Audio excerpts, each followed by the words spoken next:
جسے ہم پورا کہتے ہیں مڈل ایسٹ، بلکہ صرف مڈل ایسٹ نہیں، پورا شمالی افریقہ سلطنت عثمانیہ کا حصہ تھا، خلافت عثمانیہ۔ لیبیا، الجزائر، مصر، پورا حجاز، یمن، پورا عراق، شام، اور یہ شام ہی کے حصے ہیں در حقیقت، اردن اور لبنان، یہ سب، یہ شام عرب، عراق عرب، یہ پورا علاقہ خلافت عثمانیہ یہ اس کا حصہ تھا۔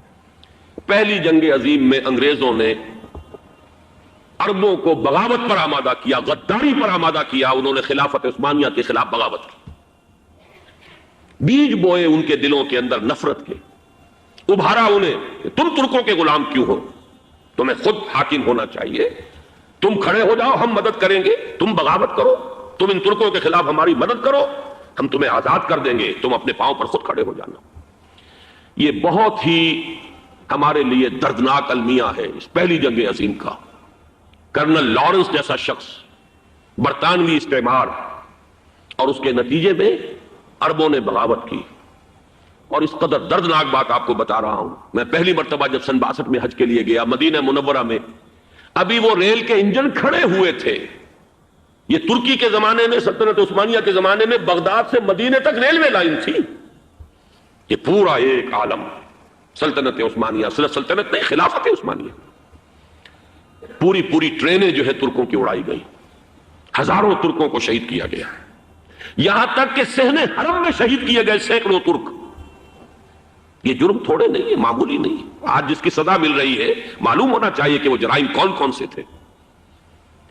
اب بھی جو لوگ گئے ہیں انہوں نے دیکھا ہوگا، ترکی کا قلعہ موجود ہے اوپر پہاڑی کے اوپر، حرم کا جو سب سے بڑا دروازہ ہے باب ملک عبد العزیز، اس کے سامنے ایک لائبریری ہوتی تھی، اب تو غالباً وہ بھی گرا دی گئی ہے، اس کے پیچھے پہاڑی پر ترکوں کا قلعہ ہے پرانا، اس پر توپیں موجود تھیں۔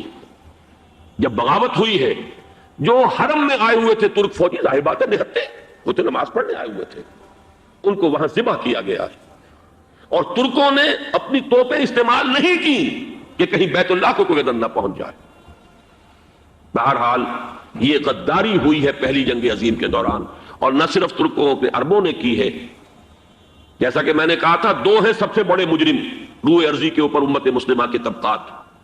ہمارا پنجابی سپاہی بھی جا کر انگریزوں کی مدد کر کے ایلن بی کو قبضہ جو لے کر دیا بغداد کا، اس میں ہمارے مسلمان پنجابی سپاہی بھی شامل تھے۔ یہ خون چکاں باب ہے ہماری تاریخ کا اس صدی کا۔ لیکن اس کے بعد سلطنت عثمانیہ کے ٹکڑے ہو گئے، چیچڑے ہو گئے۔ ایک انگریز نے لکھا ہے، یہ جملہ ذہن میں بجھا ہوا جملہ، کہ تاریخ میں یہ بات ثبت ہو جائے گی کہ ایک انگریز نے اس سلطنت کے ٹکڑے کر دیے کہ جو عمر فاروق نے قائم کی تھی رضی اللہ تعالی عنہ۔ یہ پورا عالم، یہ تمام علاقہ کس نے فتح کیا تھا؟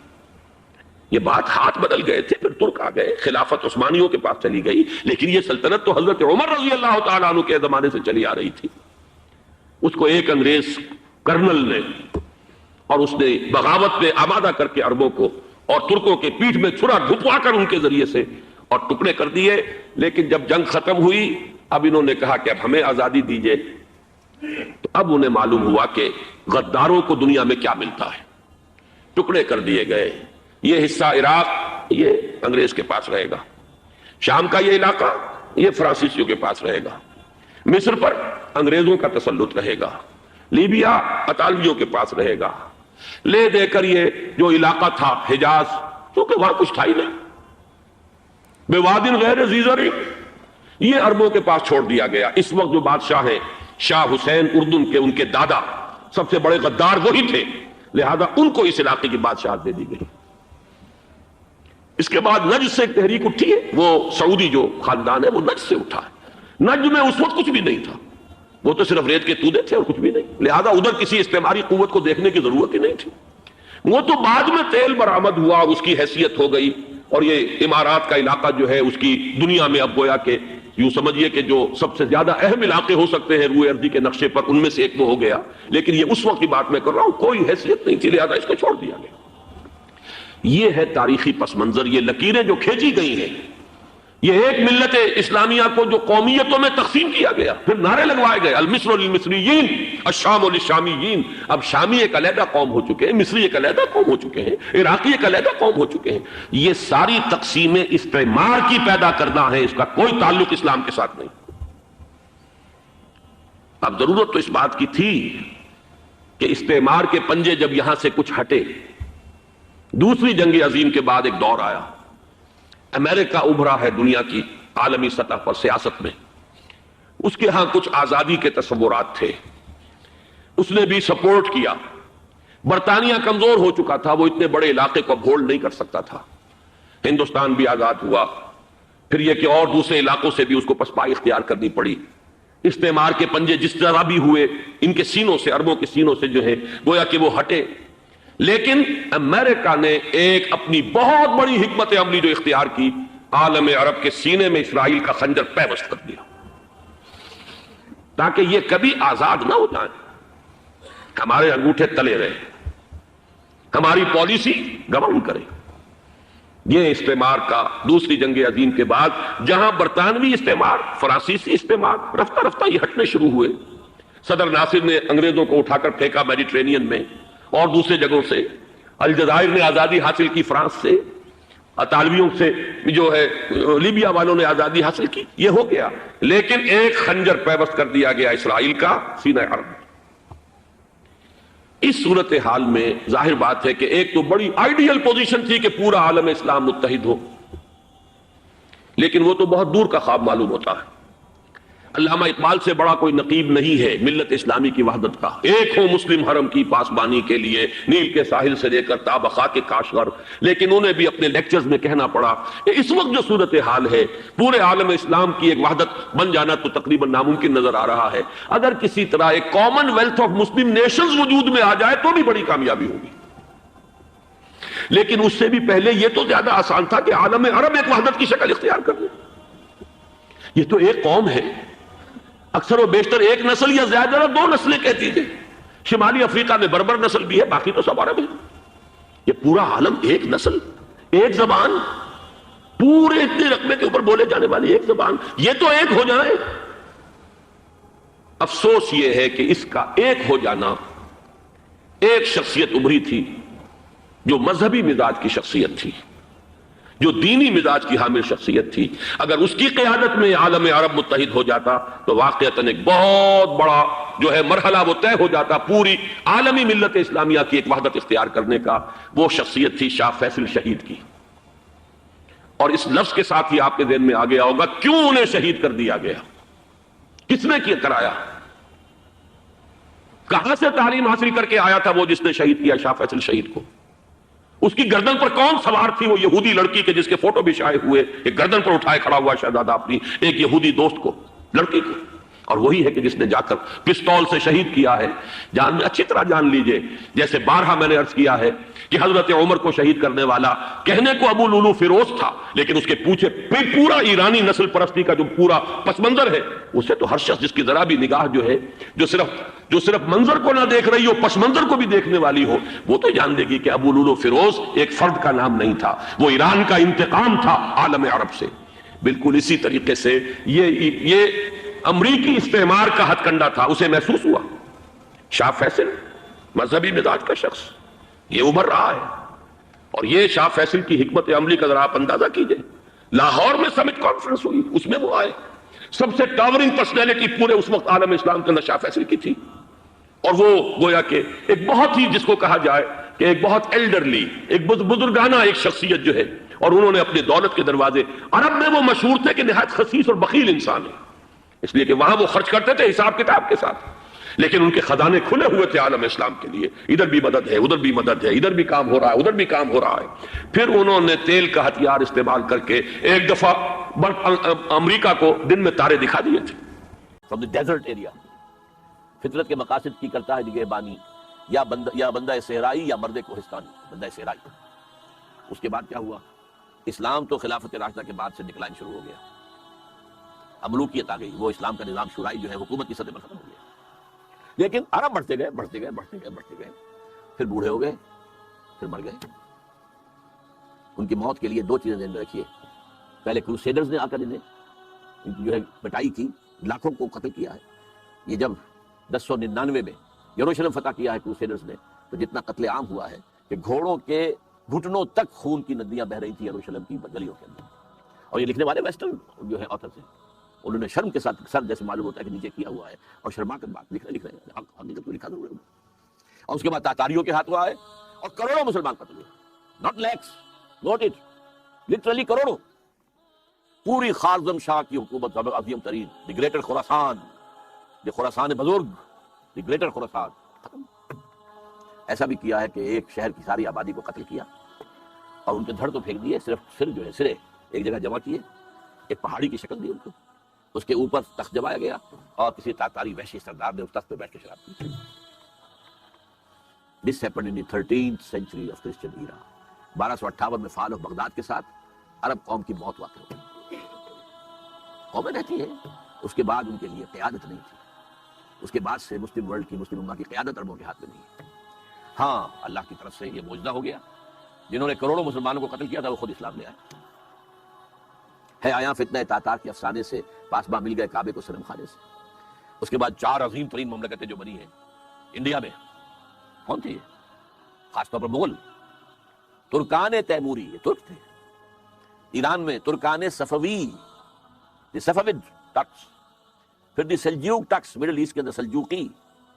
اور اناطولیہ سے جو ایشیا مائنر سے شروع ہو کر جو نکلے ہیں پھر آٹومان ٹرکس. تو آپ کو معلوم ہے کہ یورپ کا مشرقی حصہ پورا فتح کیا. ویانا کی سیج تک گئے ہیں، وہاں سے واپسی شروع ہوئی ہے. جیسے حضور کے زمانے میں ٹورز تک پہنچ گئے تھے، تقریباً 200 میل رہ گیا تھا پیرس حضور کے بعد صلی اللہ علیہ وسلم. حضور کا انتقال تو 632 میں ہو گیا ہے. اس کے بعد جو ہے 732 میں شکست ہوئی ہے وہاں پر.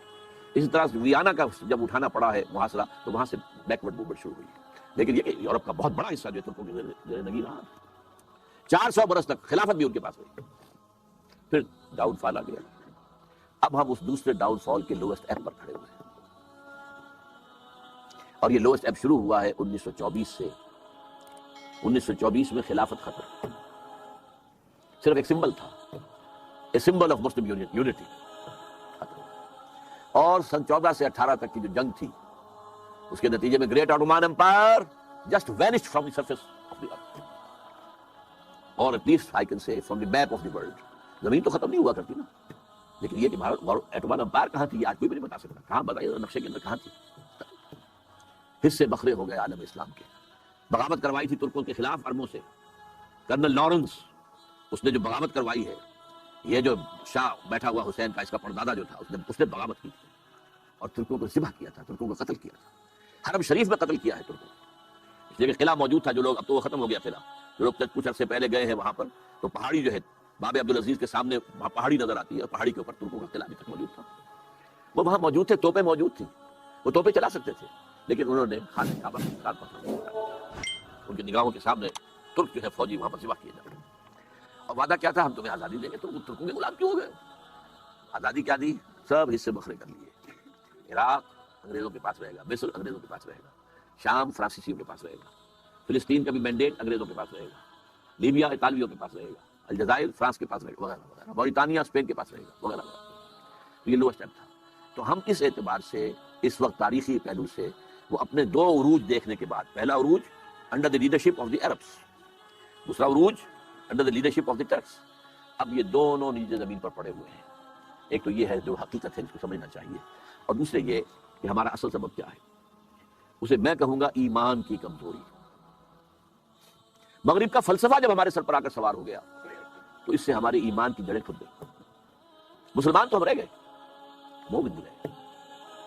وہ جو پرسنل کنوکشن ہوتی ہے، یقین، جس کو اقبال کہتا ہے یقین پیدا کرے ناداں، یقین سے ہاتھ آتی ہے وہ درویشی کے جس کے سامنے جھکتی ہے فخوری. یقین نہیں، یقین کہاں.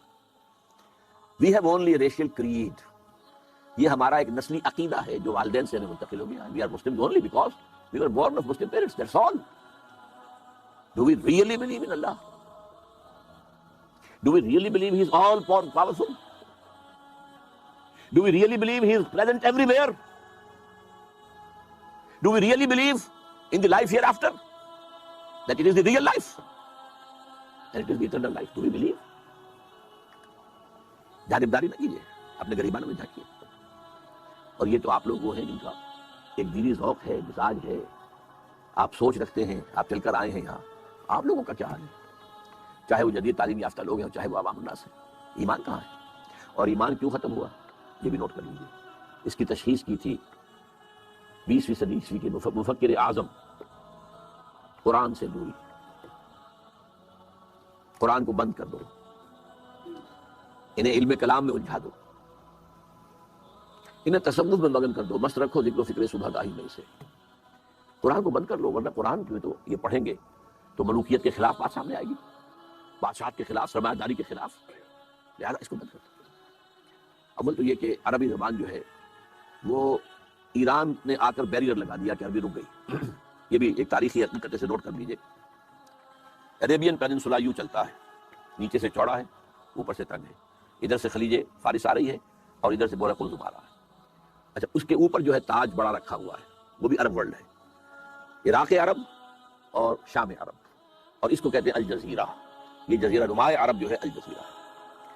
یہاں سے اسلام نکلا، مسلمان نکلے. فتوحات شمال میں تو خیر وہ قاف جو ہے وہ رکاوٹ تھا، زیادہ آگے جا نہیں سکتے تھے.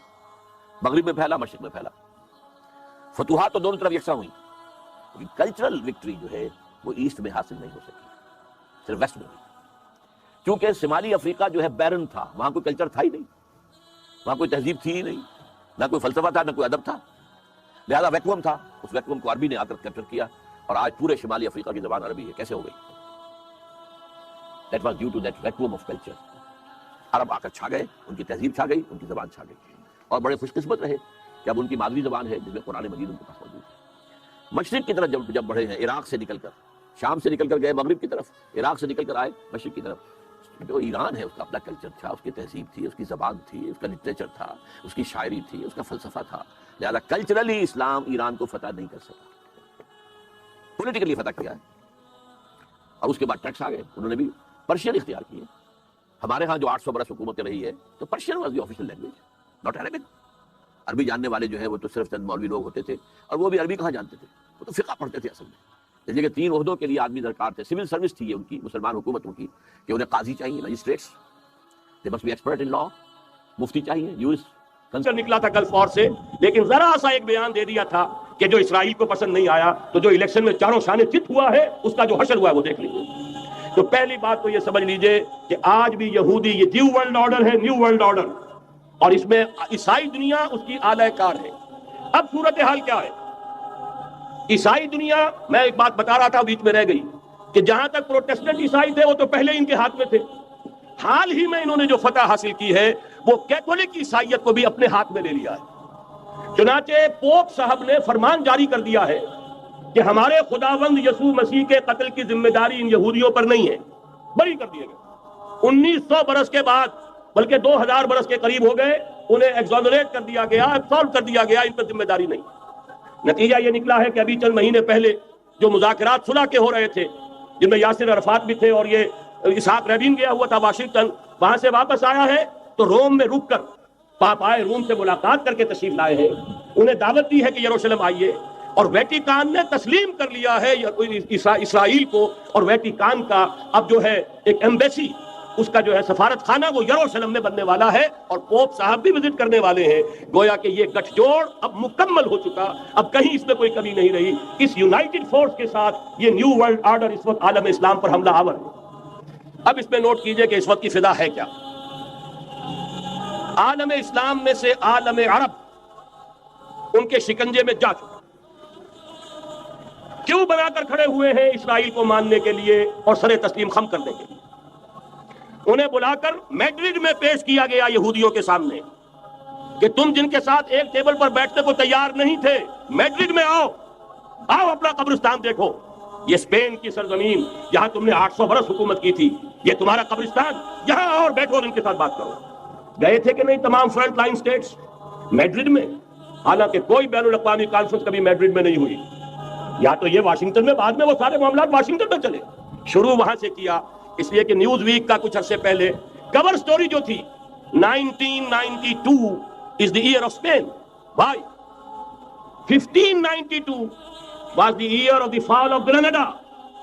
1492 میں 1492 میں غرناطہ کا سقوط ہوا، اور پورے آئیبیرین پیننسولا سے ایک ایک مسلمان بچہ بچہ نکال کر ختم کر دیا گیا، یا زندہ جلا دیے گئے، یا تہے تیز کر دیے گئے، یا جہازوں میں بھر بھر کر. اور آپ کو معلوم ہے میڈیٹرینین کی حیثیت کیا ہے؟ خلیج ہے، ایک معمولی سی خلیج. ادھر سے اسپین کا ساحل قریب آ جاتا ہے، اسپین کے ساحل سے جہازوں میں بھرا اور نارتھ افریقہ کے ساحل کے اوپر پھینک کر آ گئے. پورے ہسپانیہ میں جہاں 800 برس مسلمان کی حکومت رہی، ایک بچہ بھی مسلمان نام کا موجود رہا. یہ تھا 1492 اور اب آیا تھا 1992. 1992 is the year of Spain. اسی لیے ورلڈ اولمپکس رکھے گئے وہاں، دلہن کی طرح سجایا گیا ہسپانیہ کو اور بلایا گیا، طلب کیا گیا، سمن کیا گیا تمام دول عرب کو، آؤ یہاں بیٹھو اور یہاں بیٹھ کر اپنے ان یہودی دشمنوں کے ساتھ مصالحت کی بات شروع کرو. بہرحال نوٹ کر لیجئے، عالم عرب جا چکا. کوئی دن کی بات ہے، میں سنسنی پیدا نہیں کرنا چاہتا، لیکن حالات اور واقعات سے نگاہیں بند کرنا بھی کوئی دانش مندی کی بات نہیں. یہ ایودھیا کی مسجد شہید کی گئی، ابھی یہ ایک بہت بڑا مزار جو ہے شہید کیا گیا اور اس کے ساتھ کئی مسجدیں شہید کی گئی. یہ سب کیا ہے؟ یہ مسلمانوں کی نفس دیکھی جا رہی ہے کہ کوئی غیرت اور حمیت نام کی کوئی شے باقی ہے. جیسے علامہ اقبال نے وہ نظم لکھی تھی عبدالقادر روہیلا بڑا ظالم جفاجو کینہ پرور تھا، لیکن یہ کہ اس نے جو ایک ٹیسٹ لیا تھا کہ وہ جو عورتیں ہیں تیموری خاندان کی، ان میں کوئی رمق رہ گئی ہے؟ معلوم ہوا کہ نہیں، کہ غیرت نام تھا جس کا گئی تیمور کے گھر سے، ختم، غیرت نکل گئی. اسی طرح ایودھیا کی مسجد، اب چرار شریف، اور یہ کوئی دن کی بات ہے کہ اب مسجد اقصیٰ کا نمبر آیا کہ آیا. اس کے لیے پوری تیاریاں ہو چکی ہیں. یروشلم کا مشرقی حصہ خالی کرایا جا چکا ہے، اس کے اندر اب پورا تسلط یہودی کر رہے ہیں. یہاں تک کہ اب کے یاسر عرفات صاحب نے بھی کچھ نہ کچھ جو ہے احتجاج کی بات کی ہے، حالانکہ اب تک ہر بات مان کر منقار زیر پر تھا. لیکن یہ کہ ایک وقت آتا ہے آخر کار اسے بھی کچھ بولنا پڑ گیا ہے. لیکن یہودی اب پیچھے قدم ہٹانے والا نہیں ہے. ان کا تھرڈ ٹیمپل، 30ویں مرتبہ ہیکل سلیمانی تعمیر ہونا ہے. نوٹ کر لیجئے، ان کے لیے وہ وہی کچھ ہے جو ہمارے لیے کعبہ ہے. ان کے لیے ہیکل سلیمانی بالکل وہی حیثیت رکھتا ہے جو ہمارے لیے کعبہ. وہ ہیکل سلیمانی ایک مرتبہ پہلے نبوکدنضر کے ہاتھوں مسمار ہوا، پھر سن 70 عیسوی میں ٹائٹس کے ہاتھوں مسمار ہوا. سن 70 کے بعد آج 1995 میں کتنے برس ہو گئے؟ پورے 1925 برس ہو گئے کہ ان کا کعبہ زمین بوس پڑا ہوا ہے. اب تک تو ان کا بس نہیں تھا، اب تو بس ہے کہ نہیں؟ اب ان کی حکومت ہے کہ نہیں؟ اب شاہ حسن ہو چاہے شاہ حسین، ان کے نوکر اور چاکر ہیں یا نہیں؟ اب انہیں ڈر کس کا ہے؟ لہذا کوئی دن کی بات ہے مسجد اقصیٰ شہید ہوگی اور ٹیمپل کی تعمیر شروع ہوگی. یہ تو بہرحال ایک نقشہ ہے. اگلا نقشہ آپ کو بتانا چاہتا ہوں، ایک دوسری تصویر ہے. یہ تصویر ہے زمینی، ایک تصویر ہے آسمانی. وَمَكَرُوا وَمَكَرَ اللَّهُ وَاللَّهُ خَيْرُ الْمَاكِرِينَ. انہوں نے اپنی سی تدبیریں کی، اللہ نے اپنی تدبیر کی، اور ظاہر بات ہے اللہ کی تدبیر سے بہتر تدبیر کس کی ہوگی؟ چنانچہ یہودیوں کی سازشیں اس وقت بھی ناکام ہوئی تھی یا نہیں؟ ظاہر بات ہے جاء الحق وزهق الباطل ان الباطل كان زهوقا. لہذا یہ آیتیں دونوں اعلان کر رہی ہیں کہ یہودیوں کی سازشیں بالآخر ناکام ہوں گی اور دین حق کا بول بالا ہو کر رہے گا. یہ تو ان آیتوں سے ظاہر ہے. یریدون لیطفئوا نور اللہ بافواہہم واللہ متم نورہ ولو کرہ الکافرون. یریدون ان یطفئوا نور اللہ بافواہہم ویابى اللہ الا یتم نورہ ولو کرہ الکافرون. هو الذي ارسل رسوله بالهدى ودين الحق ليظهره على الدين كله ولو كره المشركون. اللہ نے تو بھیجا ہی ہے اپنے رسول کو اس فیصلے کے ساتھ اور یہ ذمہ داری اور مشن دے کر کہ جو دین حق آپ کو دے کر بھیجا جا رہا ہے اسے غالب کیجئے، نافذ کیجئے، قائم کیجئے. اس مشن کے ساتھ بھیجا جا رہا ہے اور وہ بہرحال آیا جاء الحق وزهق الباطل ان الباطل كان زهوقا. لیکن نوٹ کرنے کی بات یہ ہے، ذرا یہاں تھوڑا سا تحمل کے ساتھ غور کیجئے گا، کہیں میرے خلاف کوئی فتویٰ دینا شروع کر دیں.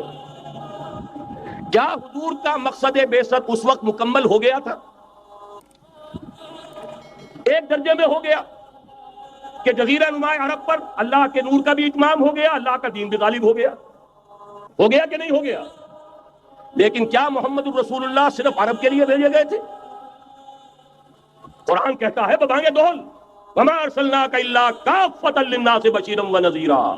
اے محمد صلی اللہ علیہ وسلم، ہم نے نہیں بھیجا ہے آپ کو مگر پوری نوع انسانی کے لیے بشیر اور نذیر بنا کر. تو جان لیجئے کہ یہ مقصد بعثت محمدی صلی اللہ علیہ وسلم بتمام و کمال اس وقت پورا ہوگا جب کل عالم انسانیت پر، کل روئے ارضی پر اللہ کا دین اسی طرح غالب ہو جائے گا جس طرح کہ محمد رسول اللہ والذین معہ صلی اللہ علیہ وسلم ورضی اللہ تعالی عنہم اجمعین، ان کے ہاتھوں سے، ان کے ایثار سے، ان کی قربانیوں سے، جن کا نقشہ آپ کے سامنے مولانا کھینچ چکے ہیں، ان کے احسان، ان کی قربانیاں، ان کی محنت، ان کی جفاکشی، ان کی سرفروشی، ان کے جان تن من دھن لگا دینے کے نتیجے میں جیسے اس وقت غالب ہوا تھا، کل روئے ارضی پر غالب ہوگا، تب کہیں جا کر مقصد بعثت محمدی مکمل ہوگا۔ یہی وجہ ہے اقبال نے کہا تھا وقت فرصت ہے کہاں، کام ابھی باقی ہے، نور توحید کا اتمام ابھی باقی ہے، لیکن ساتھ ہی خوشخبری بھی دی تھی، یہ چمن معمور ہوگا نغمہ توحید سے، آئے گا وہ دور، یہ چمن معمور ہوگا نغمہ توحید سے، لازماً آتا رہے گا۔ بہرحال یہ جان لیجئے کہ نظام خلافت میں بالکل نیا بندوبست اراضی ہوگا، اور وہ اس اصول پر ہوگا یہاں کوئی زمین ملکیتی نہیں ہے، سب مسلمانوں کی اجتماعی ملکیت، مسلمانوں کو دو، مسلمانوں کی بہبود اور پوری ملک اور ملت کی بہبود کے لیے وہ زمینیں خرچ کی، اس کی آمد بھی خرچ ہوگی۔ باقی چند چیزیں جو ہیں اس کو مجھے بیان کرنے کی ضرورت نہیں، یہی موٹے اصول تھے۔ باقی یہ کہ شراب اور جمی مسکرات جو ہیں ان سب پر مکمل پابندی، اس پر شدید ترین تعزیرات ہو سکتی ہیں۔ ایرانیوں نے کر کے دکھا دیا اپنے ملک کو پاک، تو آخر ہم بھی تو کر سکتے ہیں۔ نظام خلافت آئے گا تو ان پر چوٹ پڑے گی۔ اسی طرح سطر اور حجاب اس کی پابندی ہوگا، ہم جو ہے ان کی تائید کریں گے، اپنے پلیٹ فارم سے کریں گے، اپنے طور پر کریں گے، ہم کسی کے سائز نہیں لینا چاہتے لیکن ان کی تائید کریں گے۔ لیکن اس سے اسلام نہیں آ سکتا، اسلام آئے گا اسی طریقے سے لا یصلح آخر هذه الامہ الا بما صلح به اولها، اور یہ حضرت ابو بکر کی ایک تقریر کا جملہ ہے، جیسے حضرت عمر کی ایک تقریر کا میں نے جملہ سنایا آپ کو، من بایا خلیفتا عن غیر مشورۃ المسلمین فلا بیعۃ له، مسلمانوں کے مشورے کے بغیر اگر کسی کی خلافت کا جو بیعت کی گئی وہ بیعت صحیح نہیں ہوگی۔ اسی طرح حضرت ابو بکر کا قول سنا رہا ہوں، حضرت عمر کو جب انہوں نے مسلمانوں کے مشورے سے اپنا جانشین بنایا تو خطبہ دیا، اس خطبے میں آپ نے فرمایا ان ھذا الامر، مسلمانوں یہ جو ہمارا معاملہ ہے دین کا اور خلافت کا، لا یصلح آخرہ الا بما صلح به اولہ، اس کے آخری حصے کی اصلاح نہیں ہوگی مگر صرف اس طریقے سے جس سے پہلے حصے کی اصلاح ہوئی۔ اور اسی کو امام مالک نے نقل کیا، لا یصلح آخر هذه الامہ الا بما صلح به اولها۔ کوئی بات میں کہہ رہا ہوں حضور نے کیسے کیا، ہم کیسے کریں؟ دیکھیے حضور نے پہلے کام کیا کیا، ایمان کی دعوت بدریہ قرآن، پہلا کام یہی تھا، دعوت ایمان بدریہ قرآن۔ آج ہمیں دعوت تجدید ایمان کرنی ہے بدریہ قرآن، تجدید ایمان، اس لیے کہ ہم ویسے تو مسلمان ہیں لیکن جیسے کچھ مسلمان ہیں وہ مجھے بھی معلوم، آپ کو بھی معلوم، ایمان کہنے کو ہے، عقیدہ ہے، کتنا کچھ یقین حاصل ہے وہ آپ کو بھی معلوم، مجھے بھی معلوم، لہذا اصل ضرورت ہے تجدید ایمان۔ اور تجدید ایمان بھی وہ جنس نہیں ایمان جسے لے آئیں دکانیں فلسفہ سے، ڈھونڈے سے ملے گی عاقل کو، یہ قرآن کے سیپاروں میں۔ تو جو آپ فرما رہے تھے توکل صاحب کہ میں 25-30 برس سے لگا ہوا ہوں، تو واقعہ یہ ہے اس کا اکثر و بیشتر میرا حصہ قرآن کے پڑھنے پڑھانے میں گزرا ہے۔ ہماری تراویح 6-6 گھنٹے رات چلتی ہے دورہ ترجمہ قرآن کے لیے، ہماری قرآن کانفرنسیں ہیں، قرآنی انجمنیں ہیں، انجمن خدام القرآن، قرآن اکیڈمیز ہیں، قرآن کالج ہے، قرآن تربیت گاہیں ہیں، درس قرآن کے کیسٹس ہیں، آڈیو ہیں، ویڈیو ہیں۔ میری زندگی کا بیشتر حصہ شادم از زندگی خیش کے کارے کردم، بہت مطمئن ہوں میں، میرے پاس کوئی جائیداد نہیں۔ ابھی میں ویزا لینے گیا تھا تو وہاں پر جو خاتون تھی ایک کینیڈا کی، انہوں نے پوچھا آپ کی آمد نہیں، میں نے کہا آئی ارن نتھنگ، حیران ہوئی، میں نے کہا اور بات سن لو، آئی اون نتھنگ، میری کوئی جائیداد نہیں، میری کوئی آمد نہیں، مرکزی انجمن خدام القرآن ہے اس کے ایک کوارٹر میں میں رہتا ہوں، میری سہولتیں مجھے وہاں سے حاصل ہیں، 2 وقت کی روٹی یہ میرے بچے ہیں جو کنٹریبیوٹ کر دیتے ہیں اسے میں کھا رہا ہوں، اس لیے کہ میرا ایک مکان تھا وہ میں نے بیچ کر ان کے لیے چھوٹے چھوٹے 3-3 کمرے کے 4 کوارٹر بنا دیے ہیں، اور وہ ان کے نام کر دیے، میرے نام پر، میری بیوی کے نام پر 1 پیسے کی جائیداد نہیں، کسی کمپنی کا کوئی 1 پیسے کا حصہ نہیں، کہیں میرے پاس کوئی بانڈز نہیں، اللہ بچائے رکھے اس لعنت سے، اور نہ کہیں کوئی میرے ہاں اس طرح کی اور کوئی شے موجود ہے۔ تو یہ اچھی طریقے سے جان لیجئے میں نے زندگی لگائی ہے اسی کام کے لیے لگائی ہے، مجھے کوئی احساس محرومی نہیں ہے، روٹی مجھے ملتی رہی ہے، آج تک فاقہ نہیں آیا ہے، رزق اللہ نے اپنے ذمہ رکھا ہوا ہے، لیکن میری توانائی لگی ہے میکسیمم قرآن پڑھنے اور پڑھانے میں۔ خیرکم من تعلم القرآن وعلمہ، اور یہ کس لیے کیا؟ جب انجمن خدام القرآن لاہور کی قائم کی تھی اس کے دیباچے میں لکھ دیا تھا کہ میں صرف انجمن بنانے کا قائل نہیں ہوں، میرے پیش نظر اقامت دین کی فرضیت ہے، میں ایک جماعت قائم کرنا چاہتا ہوں، یہ پہلا قدم ہے مرکزی انجمن خدام القرآن کا، اور یہ 1972 کی بات ہے، آج سے 21 برس قبل کی جو میں آپ کو بتا رہا ہوں۔ بہرحال پہلا کام وہی ہے جو حضور نے کیا، فرق یہ ہے وہ کافر تھے، انہیں قرآن کے ذریعے سے ایمان کی طرف دعوت دی گئی، ہم مسلمان ہیں، ہمیں قرآن کے ذریعے سے تجدید ایمان کی دعوت دینی ہے، مرحلہ ایک ہی ہے، اس میں کوئی فرق نہیں۔ نمبر 2 وہ جو حدیث میں سنا چکا ہوں، آمرکم بخمس بالجماعت والسمع والطاعت والہجرت والجہاد فی سبیل اللہ۔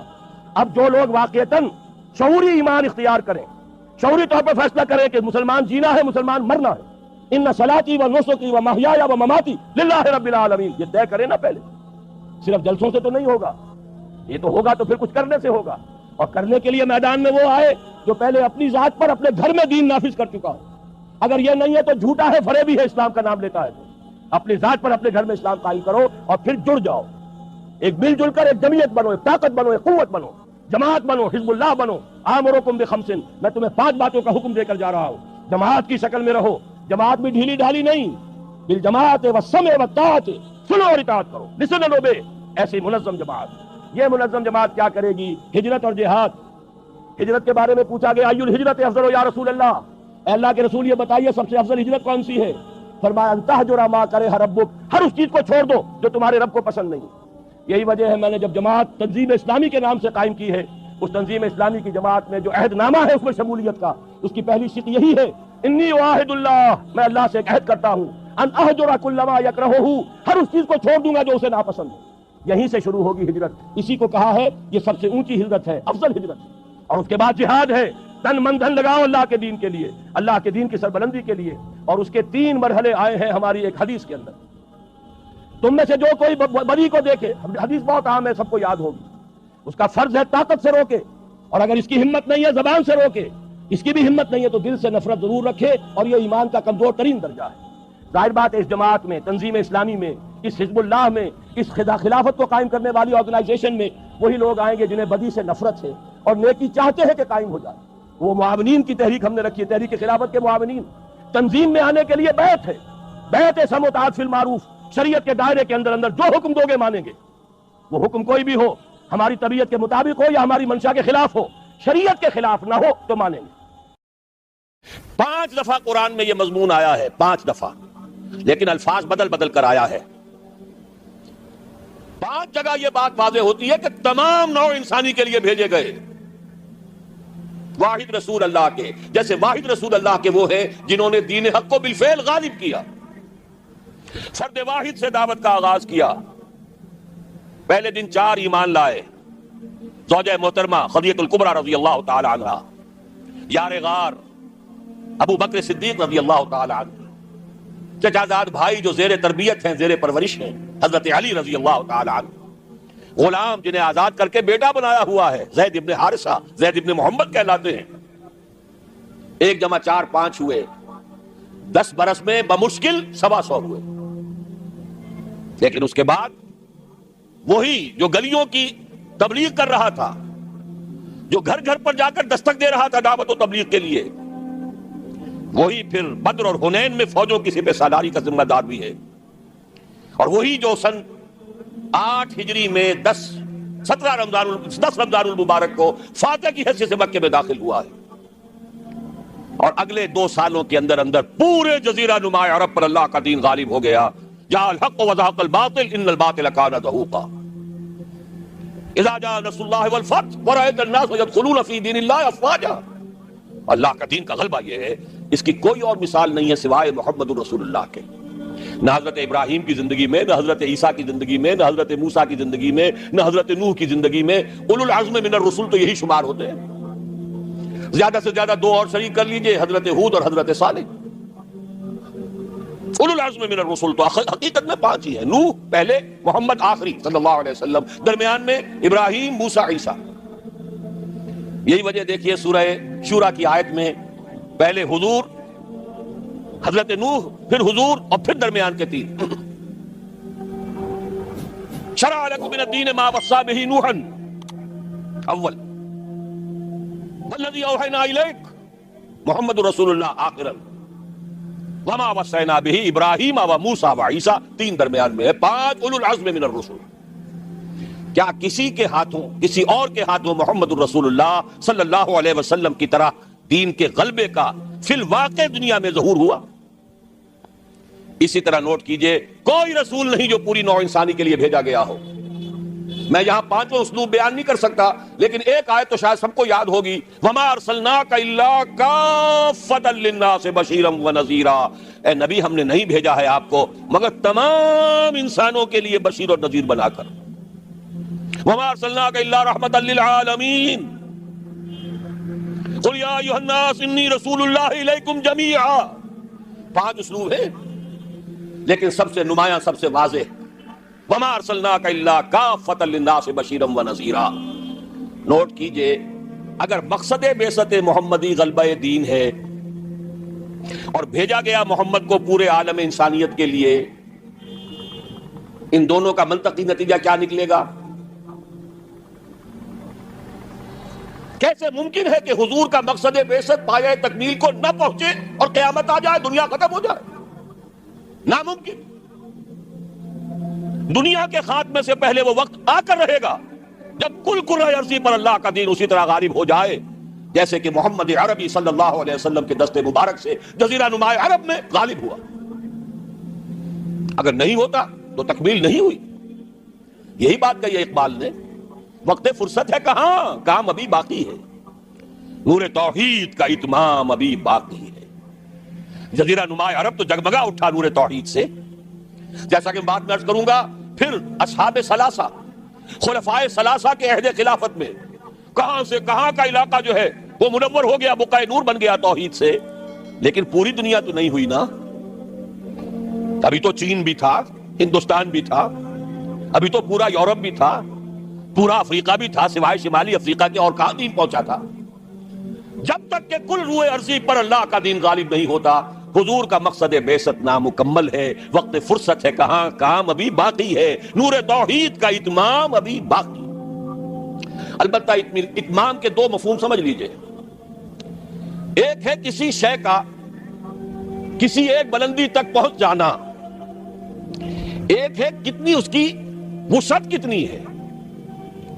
اتمام دین اور دین کا غلبہ جزیرہ نما عرب میں تو کامل ہو گیا، اس میں کوئی شک نہیں، لیکن کل روئے ارضی پر نہیں ہوا، توسیع ہونی ہے۔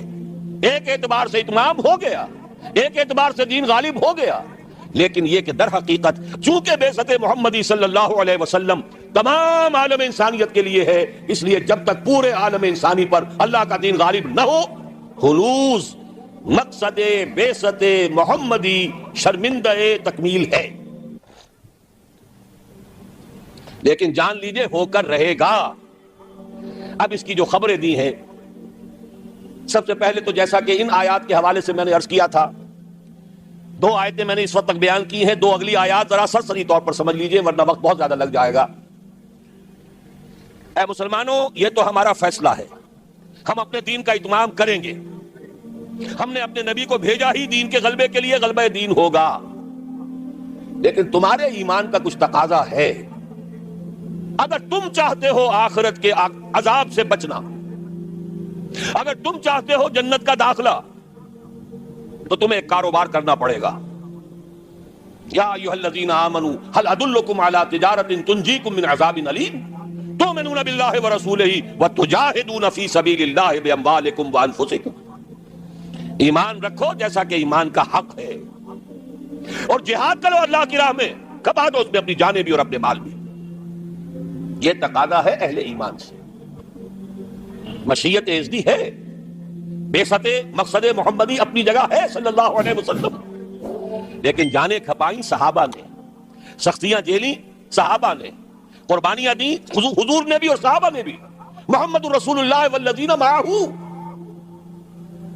یہ الفاظ کہاں آئے ہیں؟ سورہ فتح کی اس آیت کے بعد، هو الذی ارسل رسولہ بالہدی ودین الحق لیظہرہ علی الدین کلہ وکفی باللہ شہیدا محمد رسول اللہ والذین معہ اشداء علی الکفار رحماء بینہم الی آخر الآیہ۔ البتہ اس کے بعد فرمایا مسلمانوں، چونکہ یہ سورت نازل ہوئی ہے غزوہ احزاب کے بعد، سورہ صف، مسلمانوں ہم نے تمہیں ٹھوک بجا کر دیکھ لیا، تم نے ایمان اور جہاد کے تقاضے پورے کر دیے، تم نے اپنے ایمان کی صداقت کا وافر ثبوت فراہم کر دیا، لہذا خوشخبری سنو۔ یہ خوشخبری کب دی جا رہی ہے؟ جبکہ محمد رسول اللہ کو 18 برس ہو چکے ہیں کام کرتے، جبکہ صحابہ پر سختی اپنے عروج کو پہنچ چکی ہے غزوہ احزاب میں۔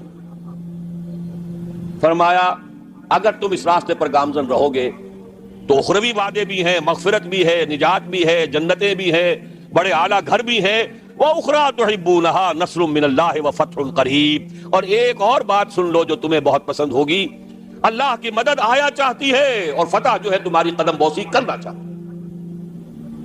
یہی وجہ ہے کہ غزوہ احزاب کے بعد حضور نے فرما دیا تھا صلی اللہ علیہ وسلم لن یغزوکم قریش بعد عامکم ھذا ولکنکم تغزونہم، مسلمانوں قریش میں اب جان نہیں ہے، وہ دوبارہ کبھی تم پر چڑھائی کر کے نہیں آ سکیں گے، بس ختم۔ یہ آخری مرحلہ تھا، جیسے حضور کے اوپر جو شدائد اور جو سختیاں تھیں اس کا کلائمیکس یوم طائف ہے، اسی طرح صحابہ کرام پر من حیث الجماعت امتحان کے بعد امتحان، امتحان کے بعد امتحان۔ وَلَنَبْلُوَنَّكُمْ بِشَيْءٍ مِّنَ الْخَوْفِ وَالْجُوعِ وَنَقْصٍ مِّنَ الْأَمْوَالِ وَالْأَنفُسِ وَالثَّمَرَاتِ، لیکن یہ فینومینا پہنچ چکے اپنے نقطہ عروج کو غزوہ احزاب میں۔ کئی کئی دن کے فاقے بھوک کا یہ عالم، 12,000 کا لشکر، چھوٹی سی بستی، جیسے صحرا میں چراغ روشن ہو اور آندھیاں آ رہی ہو بجھانے کے لیے، امتحان انتہائی شدید۔ ثابت قدم ہے محمد الرسول اللہ والذین معہ اخرى تحبونها نصر من اللہ وفتح قریب وبشر المؤمنین، اے نبی اہل ایمان کو بشارت دے دیجئے، تمہاری سختیوں کا دور اب ختم ہوگا، اب فتح تمہارے قدم چومے گی۔ یہی بشر المؤمنین پر عمل کر کے حضور نے فرمایا لن تغزوکم قریش بعد عامکم ھذا، مسلمانوں اب قریش تم پر چڑھائی کر کے نہیں آ سکتے، ولکنکم تغزونہم، بلکہ اب تمہاری طرف سے انیشیٹو ہوگا، اب تم چڑھائی کرو گے۔ اب یہی مضمون ہے جو سورہ نور کی اس آیت میں ہے، قاری صاحب سے بھی آپ نے سن لی، چونکہ سورہ نور بھی غزوہ احزاب کے بعد نازل ہوئی ہے۔ سن 5 ہجری میں غزوہ احزاب، سن 5 ہجری میں سورہ احزاب کا نزول، سن 5 کے آخر میں یا 6 کے شروع میں سورہ نور کی کا نزول ہے۔ وعد اللہ الذین آمنوا منکم وعملوا الصالحات، یہ وہی جو ایک آیت چھوٹی آئی ہے سورہ صف میں، اسی کی وضاحت ہے۔ وَأُخْرَىٰ تُحِبُّونَهَا نَصْرٌ مِّنَ اللَّهِ وَفَتْحٌ قَرِیب، اسی کی وضاحت ہو رہی ہے۔ ایک بات کو 3 اسلوبوں میں بیان کیا جا رہا ہے، دل جوئی کے لیے، تشفی کے لیے، اطمینان دلانے کے لیے۔ وعد اللہ الذین آمنوا منکم وعملوا الصالحات، اللہ کا وعدہ ہے پختہ مسلمانوں تم میں سے جنہوں نے ایمان اور عمل صالح کا حق ادا کر دیا۔ اور یہیں سے یہ بات سمجھ لیجئے کہ عمل صالح کا سب سے بڑا اطلاق جہاد فی سبیل اللہ پر ہے، نوافل پر نہیں ہے۔ سورہ صف میں کیا فرمایا؟ اگر چاہتے ہو جہنم سے چھٹکارا تؤمنون باللہ ورسولہ وتجاہدون فی سبیل اللہ باموالکم وانفسکم، اسی کی وضاحت کر رہی ہے یہ آیت نمبر 55 سورہ نور کی۔ وعد اللہ الذین آمنوا منکم وعملوا الصالحات، تو عمل صالح سے مراد کیا ہے؟ تقابل کیجئے، القرآن یفسر بعضہ بعضا، مراد ہے جہاد فی سبیل اللہ۔ اے مسلمانوں تم نے ایمان اور جہاد کا جو حق ادا کر دیا، اب 3 وعدے ہیں ہمارے، لَيَسْتَخْلِفَنَّهُمْ فِي الْأَرْضِ كَمَا اسْتَخْلَفَ الَّذِينَ مِنْ قَبْلِهِمْ، لازماً انہیں خلافت عطا کریں گے زمین میں جیسے کہ ان سے پہلوں کو خلافت عطا کی تھی۔ یا داؤد انا جعلناک خلیفۃ فی الارض، کبھی اگر داؤد اور سلیمان کی حکومتیں ہو سکتی تھی تو محمد رسول اللہ کی امت کی حکومت کیوں نہیں ہو سکتی؟ لَيَسْتَخْلِفَنَّهُمْ فِي الْأَرْضِ كَمَا اسْتَخْلَفَ الَّذِينَ مِنْ قَبْلِهِمْ وَلَيُمَكِّنَنَّ لَهُمْ دِينَهُمُ الَّذِي ارْتَضَىٰ لَهُمْ، اور جو دین کے اللہ نے تمہارے لیے پسند کر لیا ہے اب اس کو تمکن عطا کرے گا، غلبہ عطا کرے گا۔ یہ دین غالب رہنے کے لیے آیا ہے، مغلوب رہنے کے لیے نہیں۔ الحق یعلو ولا یعلی علیہ، حق کو حق پہنچتا ہے کہ سر بلند ہو، نہ یہ کہ پامال کر دیا جائے۔ تیسرا وعدہ وَلَيُبَدِّلَنَّهُم مِّن بَعْدِ خَوْفِهِمْ أَمْنًا، اب تک تو تم پر خوف کی کیفیت طاری تھی، پھر نہ قریش چڑھ کے آ جائیں، غطفان نہ آ جائیں۔ حدیثوں میں سیرت میں آپ نے پڑھا ہوگا، رات رات بھر پہرے رہتے تھے، ذرا شور ہوتا تھا منافقین جو ہے لے اٹھتے تھے، پھر حملہ ہو رہا ہے بھائی، پھر حملہ ہو رہا ہے، ہر وقت ایک خوف کی کیفیت۔ لیکن اے مسلمانوں اب وہ خوف کی حالت بدل جائے گی، تمہیں امن حاصل ہو جائے گا۔ چیزیں 3 بیان کی ایک ہی ہے، جب تمہیں حکومت مل جائے گی، تمہارا دین خود بخود غالب ہو گیا، یا جب اللہ کا دین غالب ہوگا حکومت خود بخود تمہارے ہاتھ میں ہوگی، اور پھر اب ڈر کس کا؟ اب چین ہوگا، سکون ہوگا، اطمینان ہوگا، امن ہوگا۔ یعبدوننی، اور پھر وہ میری بندگی کریں گے جیسے کہ بندگی کا حق ہے۔ نوع انسانی کا ذہن اور فکر کے اعتبار سے ارتقا ہوا ہے۔ ہمیشہ سے انسان اپنے فکر اور شعور کے اعتبار سے اس سطح پر نہیں تھا جس سطح پر آج ہے۔ جیسے کہ ایک فرد کا عہد طفولیت ہے، بچپن ہے، پھر وہ جوان ہوتا ہے، پھر پختگی کو پہنچتا ہے۔ ایک پختگی جسمانی ہوتی ہے، وہ 18-20 برس کا نوجوان جو ہے اب جسمانی اعتبار سے مکمل ہے، اپنی پختگی کو پہنچ گیا ہے۔ ایک شعور اور فکر اور نفسیاتی پختگی کی عمر ہے جس کو قرآن مجید نے 40 برس معین کیا ہے، حتی اذا بلغ شدہ وبلغ 40 سنۃ، یہاں تک کہ جب انسان اپنی پوری پختگی کو پہنچتا ہے 40 برس کا ہو جاتا ہے۔ تو جس طرح ایک فرد کا معاملہ ہے، اسی طریقے سے پوری نوع انسانی کا بھی معاملہ ہے۔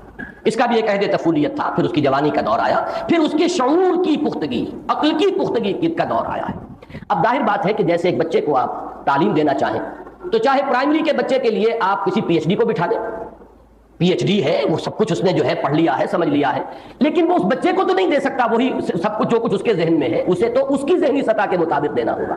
اب آپ کو معلوم ہے کہ ارسطو کا تعلیق، یہ سکندر کا تعلیق ارسطو تھا۔ ارسطو عقل کی کس سطح پر ہے؟ آج بھی وہ ایک گویا کہ امام مانا جا رہا ہے پوری دنیا کے اندر، ایک خاص نقطۂ نظر جو ہے اس کے اندر وہی ہے، اب بھی امام کی حیثیت سے مسلم۔ لیکن یہ کہ سکندر کی سطح جو بھی رہی ہوگی مختلف ادوار میں، ظاہر بات ہے کہ ارسطو اپنا کل علم اور فہم اور کل حکمت جو ہے وہ اس کو ابتدائی سٹیجز کے اندر تو نہیں دے سکتا تھا۔ تو اللہ تعالیٰ کا علم کامل، اللہ کی ہدایت کامل ہے، وہ تو ہمیشہ سے ازل سے، اس کی صفات تو مستقل ہیں اور ازلی ہیں، لیکن نوع انسانی کو جو ہدایت اور رہنمائی دی گئی ہے وہ درجہ بدرجہ بڑھی ہے۔ اور اس درجہ بدرجہ بڑھنے میں جان لیجئے کہ یہ جو ہدایت آتی رہی سابقہ صحیفوں میں، کتابوں میں، اس لیے کہ حضرت ابراہیم علیہ السلام کے لفظ کے ساتھ صحیفہ آتا ہے، صحف ابراہیم و موسیٰ، پھر حضرت موسیٰ علیہ السلام کے لیے باضابطہ نام کے ساتھ تورات ہے، پھر زبور ہے، پھر انجیل ہے، پھر یہ کہ اور بہت سے نبیوں کے صحیفے ہیں جو اولڈ ٹیسٹامنٹ کے اندر جمع کیے گئے ہیں، اگرچہ ان کی صحت کی کوئی ضمانت نہیں ہے، لیکن بہرحال یہ نہیں کہا جا سکتا کہ کل کے کل وہ جھوٹ پر یا فیبریکیشن ہی پر مشتمل ہے۔ یہ سب در حقیقت وہ تدریجی ارتقاء ہے ہدن کا، یہ تدریجی ارتقاء تکمیل کو پہنچا ہے اس کلام پاک۔ الہدا، اب یہ کامل ہو گئی، ہدایت کامل۔ اور اس کے لیے میں نے اپنے اس مضمون میں پروفیسر یوسف سلیم چشتی کو کوٹ کیا ہے۔ یہی میں اب اس وقت نوٹ کرا دوں کہ پروفیسر محمد شریف صاحب کی جو کتاب ہے فلسفے کے موضوع پر، تاریخ فلسفہ پر، انہوں نے کوٹ کیا ہے۔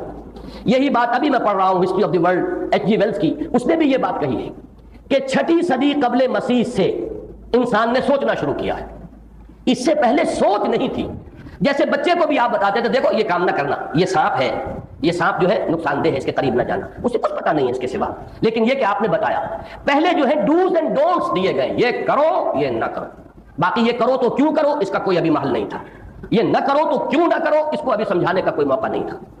وہ بیسک وزڈم ابھی امپارٹ نہیں کی جا سکتی تھی نوع انسانی کو، جس سے خود اس میں صلاحیت پیدا ہو جائے، باطنی بصیرت پیدا ہو جائے کہ کیا میرے لیے نفع بخش ہے، کیا میرے لیے نقصان دہ ہے، وہ اصول کیا ہیں جو گورن کر رہے ہیں میرے نفع و نقصان کو، ابھی انسان اس کا اہل نہیں تھا۔ لہذا تورات جو نازل ہو رہی ہے 1300 ایئرز BC میں، 13 صدی قبل، اس کے لیے لفظی قرآن مجید کے اندر یا مختلف جگہ پر آتا ہے، تو وہ احکام تھے اس کے اندر، جیسے کہ 10 کمانڈمنٹس احکام تھے، اس میں ڈوز بھی تھے، ڈونٹس بھی تھے، اوامر بھی تھے، نواہی بھی تھے، یہ کرو یہ نہ کرو، اس لیے کہ ابھی وہ عہد طفولیت ہے۔ البتہ حضرت مسیح علیہ السلام سے 600 برس قبل انسان نے سوچنا شروع کیا۔ اچانک محسوس ہوتا ہے پوری دنیا میں، چین سے لے کر اور یونان تک معلوم ہوتا ہے کہ انسان گویا کہ جوان ہو رہا ہے، اب اس نے سوچنا شروع کر دیا ہے۔ کنفیوشس ہے، گوتم بدھ ہے، مہاویر ہے، زرتشت ہے، فلاں ہے، اب وہ ارسطوٹل ہے، وہ سوکریٹیز ہے، یونان کے اور دوسرے سائنسدان جنہوں نے کہ ابتدا جو ہے بنیاد ڈالی ہے دنیا میں سائنس کی، یہ سب ایک دور کے لوگ کنٹمپریریز ہیں۔ معلوم ہوا کہ ایک دم انسان کی عقل جو ہے وہ اپنے اس بلوغ کو پہنچ گئی ہے کہ اب اس نے غور و فکر کرنا شروع کیا۔ اور عجیب بات یہ ہے کہ حضرت مسیح کو درمیان میں رکھ کر 6 صدیاں ادھر 6 صدیاں ادھر، یہ 1200 برس ہے، موسٹ پروفنڈ یہ دور ہے نوع انسانی کی تاریخ کا۔ اگر اس کو ایک انسان سمجھے، جیسے کہ صوفیہ انسان اکبر کا ایک لفظ استعمال کرتے ہیں کہ یہ پوری نوع در حقیقت ایک فرد کی حیثیت رکھتی ہے، تو اس کی زندگی میں یہ 1200 برس ہیں جس میں کہ اس کی سوچ شروع ہو کر اور انتہائی درجے تک پہنچ گئی ہے۔ اس کی فلسفیانہ فکر اپنے انتہا کو، نقطۂ عروج کو، کلائمیکس کو پہنچ گئی ہے۔ جو کچھ انسان بحیثیت انسان سوچ سکتا تھا یا سوچ سکتا ہے، وہ گویا کہ 600 عیسوی میں حضرت مسیح کے 600 سال بعد وہ اپنے کمال کو پہنچ گئی۔ چشتی صاحب تو دعوے کے ساتھ کہا کرتے تھے، چونکہ ان کی ساری عمر گزری تھی، وہ جورو نہ جاتا اللہ میاں سے ناتا، شادی انہوں نے کی نہیں، ساری عمر کتابیں پڑھنا اور فلسفہ اور منطق اور تاریخ اور ادیان عالم، مذاہب عالم، پھر ان کا تقابلی مطالعہ، یہی ان کا موضوع تھا۔ اور ان کا دماغ جو ہے، چونکہ مجھے ان کی زندگی کے آخری دور میں کافی عرصے ان کا قرب حاصل رہا اور میں نے ان سے بڑا استفادہ کیا ہے، تو ایک بہت بڑی لائبریری کے مانند، اور آخری وقت تک ان کی یادداشت بڑی کلیئر تھی، حوالے پورے کے پورے جوں کے توں دیتے تھے۔ انہوں نے یہ دعویٰ کیا ہے، پروفیسر یوسف سلیم چشتی، جو شارح اقبال کی حیثیت سے زیادہ معروف ہیں، باقی ان کی دوسری حیثیتیں ہیں جو معروف نہیں ہو سکی۔ بہرحال ان کا دعویٰ یہ تھا کہ میں ثابت کر سکتا ہوں کہ 600 عیسوی کے بعد نہ کوئی نیا مذہب دنیا میں آیا ہے، نہ نیا کوئی فلسفہ دنیا میں آیا ہے۔ آج کے جتنے فلسفے ہیں بڑی بھاری بھرکم اصطلاحات کے ساتھ، لیکن یہ کہ یہ تمام فلسفے اس سے پہلے پیدا ہو چکے تھے، اب صرف لیبلز بدلے ہیں۔ شراب وہی ہے، صرف لیبلز بدل گئے۔ ایگزسٹانشلزم ہو یا لاجیکل پازیٹیوزم ہو یا امپیریسزم ہو، جو بھی یہ مختلف الفاظ ہیں، ان سب کا وہ کہتے ہیں کہ تمام فلسفے مکمل ہو چکے تھے۔ اس کو میں نے تفصیل سے اس میں لکھا ہے، وہ پڑھیے گا اور ایک ایک حرف کو اپنے ذہن کے اندر بٹھانے کی کوشش کیجیے کہ اس حقیقت کو اچھی طرح سمجھیے کہ فکر انسانی، ایک نقطہ پھر آپ کے ذہن میں وسوسے کے انداز میں آ سکتا ہے، اور وہ یہ ہے کہ سائنس کا ارتقاء تو ہو رہا ہے، سائنس تو بڑی ہی اب ہے اس دور میں، اس میں کوئی شک نہیں۔ آپ علوم کو دو حصوں میں رکھیے، ایک ہے مادی علوم، فزیکل سائنسز، اس کا ارتقاء مسلسل ہو رہا ہے اور ہوگا، ابھی ہم نہیں کہہ سکتے کہ کہاں تک یہ انسان پہنچے گا۔ اور واقعہ یہ ہے کہ جن چیزوں کی خبر دی ہے حضور صلی اللہ علیہ وسلم نے، دجالیت کے عنوان سے یہ سائنس ان دجالیت کی ان تمام حدود تک پہنچ کر رہے گی۔ یہ تو ہے اس سائنس کے ارتقاء کا معاملہ، لیکن فکر اور شے کا نام ہے، فلسفیانہ فکر، وہ جو پوری کائنات اور اس کی حقیقت کو ایک حقیقت بسیطہ کی حیثیت سے سمجھنے کی کوشش، اور اس کی جو اصل حقیقتیں ہیں ان تک پہنچنے کی کوشش، جس کے بارے میں وہ شعر میں نے آپ کو سنایا تھا کہ حدیث مطربو میں گو و راز دہر کم ترجو کہ کس نقصد ونک شاید بحکمتی معمارہ، یہ راز دہر جبکہ تجھ بن نہیں کوئی موجود، پھر یہ ہنگامہ خدا کیا ہے، ہم کون ہیں، کائنات کیا ہے، ہمارا اس سے رشتہ کیا ہے، یہ خود بخود بن گئی یا یہ کوئی اس کا بنانے والا ہے، کوئی بنانے والا ہے تو اس سے ہمارا تعلق کیا ہے، ہماری زندگی بس یہی زندگی ہے جو اس دنیا میں ہم بسر کر رہے ہیں یا موت کے بعد بھی ہماری کوئی زندگی ہے۔ تو یہ تمام وہ مسائل ہیں کہ جن کا سائنس سے کوئی تعلق نہیں، اسی لیے آپ دو حصوں میں تقسیم کرتے ہیں، فزکس اینڈ میٹا فزکس۔ تو میں جس چیز کا ذکر کر رہا ہوں وہ میٹا فزکس ہے، وہ چیز کے جو ہمارے حواس کے دائرے سے باہر، حواس کے دائرے کے اندر جو علوم ہیں انہیں آپ فزیکل سائنسز کہیں گے، ان میں ارتقاء ہو رہا ہے، لیکن وہ فکر انسانی، وہ فلسفیانہ فکر جو ہے، وہ میٹا فزیکل تھاٹ، اس کے مختلف شعبے ہیں، وہ مکمل ہو چکا تھا جب بعثت محمدی ہوئی صلی اللہ علیہ وسلم، اور اس وقت پھر اب الہدا دے دی گئی، ہدایت کاملہ۔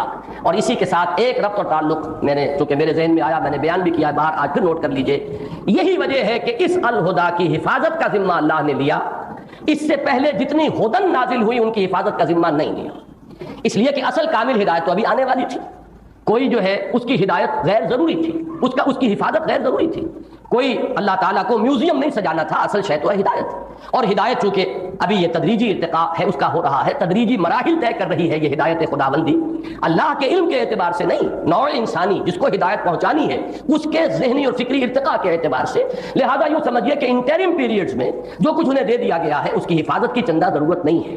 ہاں جب وہ ہدایت کاملہ آ جائے گی، جب الہدا بن جائے گا معاملہ، وہاں تک پہنچے گا، اب اس کی حفاظت کا ذمہ لیا جائے گا۔ الیوم اکملت لکم دینکم واتممت علیکم نعمتی، جب یہ اتمام نعمت ہدایت ہو جائے گا تو پھر یہ بھی ساتھ ہی فرما دیا گیا، انا نحن نزلنا الذکر وانا لہ لحافظون، ہم نے ہی اس ذکر کو نازل کیا ہے اور ہم ہی اس کے محافظ ہیں۔ السلام علیکم ورحمۃ اللہ وبرکاتہ۔ مزید اسلامک بیانات سننے کے لیے ہمارے اس چینل امن کا رستہ کو سبسکرائب کیجیے۔ شکریہ۔